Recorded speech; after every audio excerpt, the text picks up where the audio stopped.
all collectively experiencing a time of extreme diversity. The very moment we are living in right now serves as a call to all humanity to go within. It is a time for awakening on a global scale.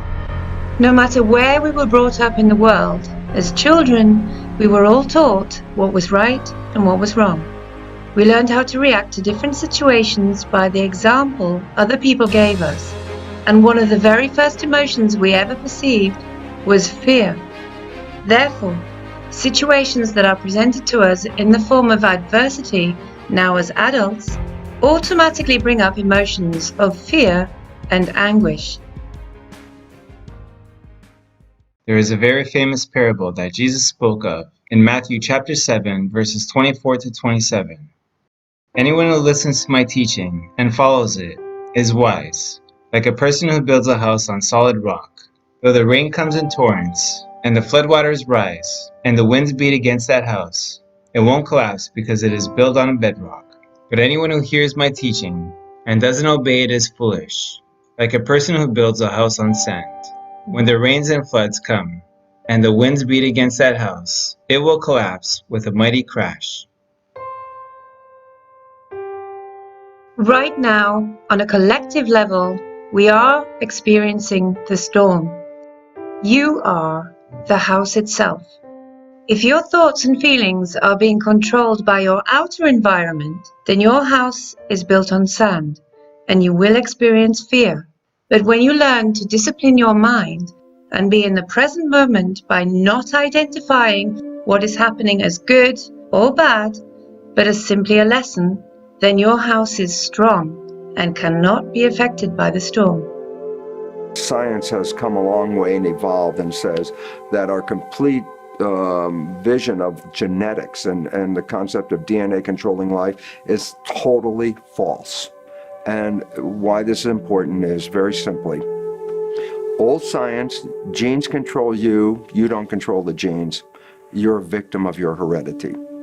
Whatever is running in your family, you can likely expect to get that because of the genes that are running in the family. The new physics is completely different. It says that environment is controlling your genes. So if you change your response to the environment, change your environment, then you have power over your biology. Bottom line is simple. We move from victim biology genetics to master of biology epigenetics. And this is the exciting time because this is the time for us to recover our power, that we are very powerful in controlling our biology.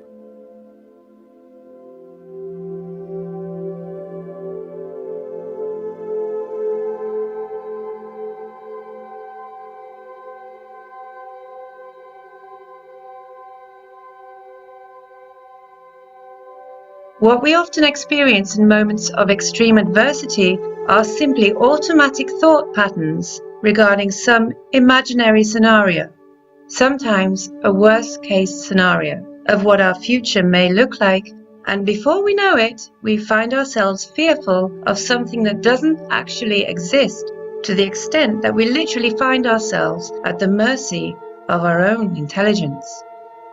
We are currently being bombarded left and right by fears of this coronavirus.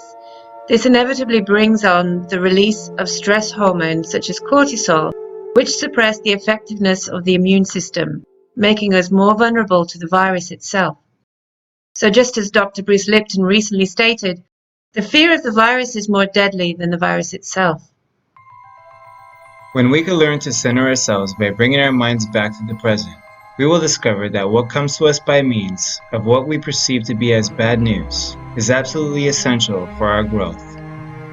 The moment we identify something as good or bad, we lose control to the analytical mind that is obsessed about the past and the future.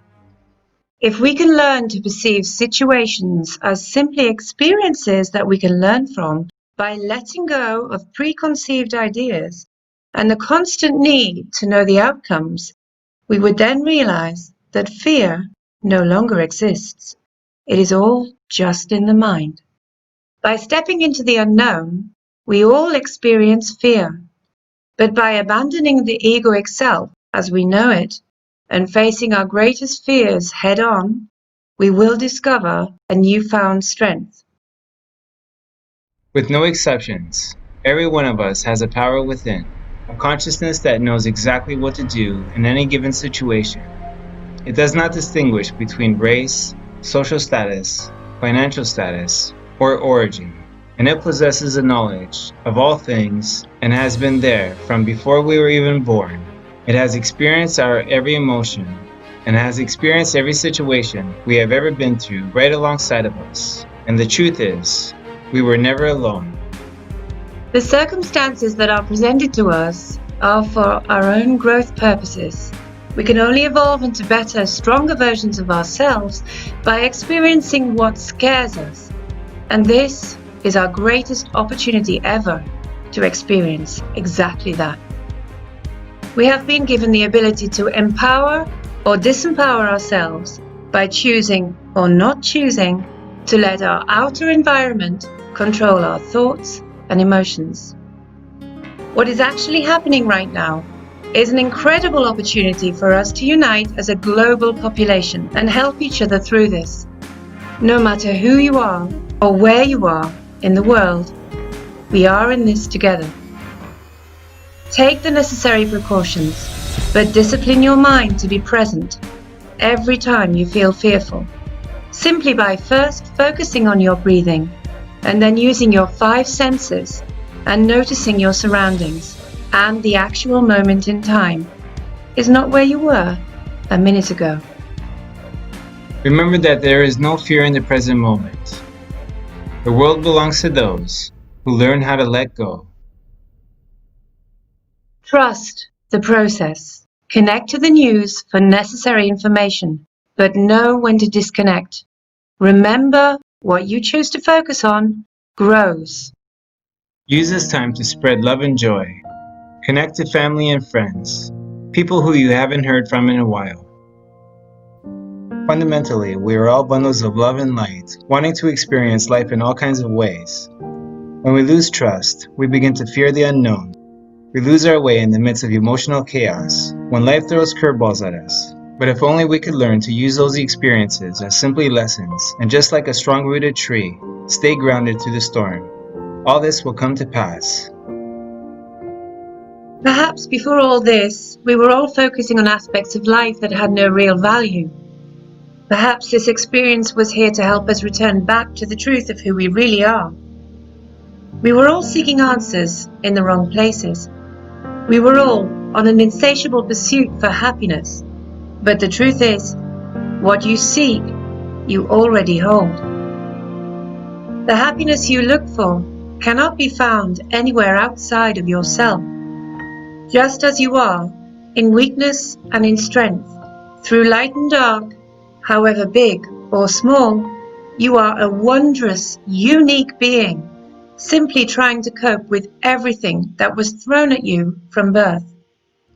Until you learn to truly forgive and love yourself for just being you, you will not find true happiness. You are the key to your own happiness, and you are stronger than you know. By gaining complete control of our thoughts and uniting together, we can do one simple but very powerful thing. By taking our focus off the virus and instead visualizing together a beautiful new world where everyone is kinder to one another, more grateful for what we have, more appreciative of the little things, more connected to what nature has given us, where people look at others as different versions of themselves, where there is no discrimination but simply a profound respect for all diversities of life. Focus on that vision and hold it. Keep seeing it every day, the moment you wake up and the moment you fall asleep, and together we will create just that. Remember, knowledge is power, and applied knowledge is freedom.